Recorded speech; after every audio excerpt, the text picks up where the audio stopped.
नमस्कार, मैं हूं आपके साथ अली मतर। न्यूज 18 की आपसे एक गुजारिश है कि आप घर में रहें, बाहर नहीं निकलें, लॉकडाउन को हल्के में मत लीजिए।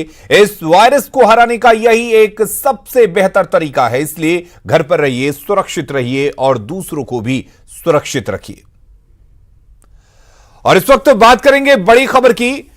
रोहतास से बड़ी खबर आ रही है, जहां अमझोर थाना के पढ़रिया में काली बिघा गांव में भीषण आग लग गई। इस भीषण आगजनी में दोनों गांव की 80 बीघा में लगी गेहूं की फसल जलकर राख हो गई। सूचना मिलने के बाद पहुंची दमकल की टीम ने कड़ी मशक्कत के बाद इस पर काबू पाया।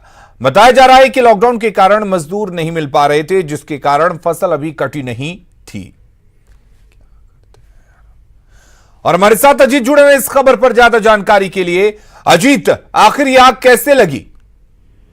क्योंकि किसानों का कहना है कि आग लगने का कारण अभी तक नहीं पता चल पाया है, लेकिन जिस तरह से आग फैली है उससे पूरा कोहराम मच गया है। काली बिघा और पड़रिया का इलाका में किसानों में कोहराम मचा हुआ है और आग पर अभी भी काबू नहीं पाया जा सका है। आप देख सकते हैं तस्वीरों में किस प्रकार धो धो कर पूरा गेहूं का खेत जल रहा है। और अधिकारियों का भी कहना है कि आग कैसे लगी यह अभी स्पष्ट नहीं हो सका है, लेकिन दमकल की 3 गाड़ियां वहां पहुंची है जो आग पर काबू पाने की कोशिश कर रही है। लेकिन आप समझ सकते हैं कि जितनी दूर में लगभग 80 बीघे के फसल में आग लगी है, जो 3 दमकल से इन आग पर काबू पाना संभव नहीं दिख रहा है। इस प्रकार जो है तिलौथू के अलावे सासाराम और डेहरी से भी दमकल की गाड़ी वहां पहुंची है, लेकिन आग पर काबू नहीं पाया जा सका है। ग्रामीण अपने स्तर से प्रयास कर रहे हैं, लेकिन आग फैलता ही जा रहा है।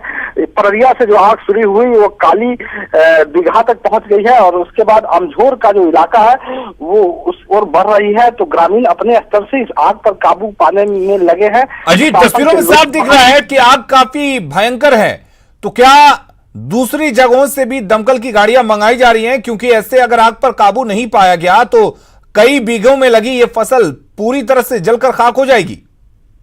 अलीम, आपने सही कहा कि आग बढ़ भी सकता है और इसके लिए जो अमझोर थानाध्यक्ष है उनसे हमारी बात हुई है। उन्होंने कहा है कि अभी तत्काल 3 दमकल की गाड़ियां जो आसपास थी डेहरी में, तिलौथू में और सासाराम में, उसे मंगा लिया गया है। और अन्य जो है दूर है विक्रमगंज है, वहां से भी जो गाड़ी है दमकल की गाड़ी वहां जा रही है। लेकिन फिलहाल जो है आग पर काबू नहीं पाया जा सका है और ये जो आग लगने का कारण भी पूरी तरह से स्पष्ट नहीं हो सका है। और गेहूं जो है वो पूरी तरह पक चुका है।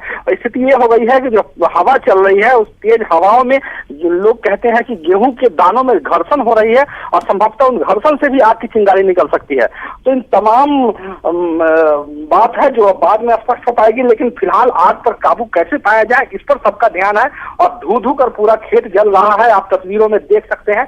मानो किसानों के चलिए अजीत, बहुत बहुत शुक्रिया आपका। तमाम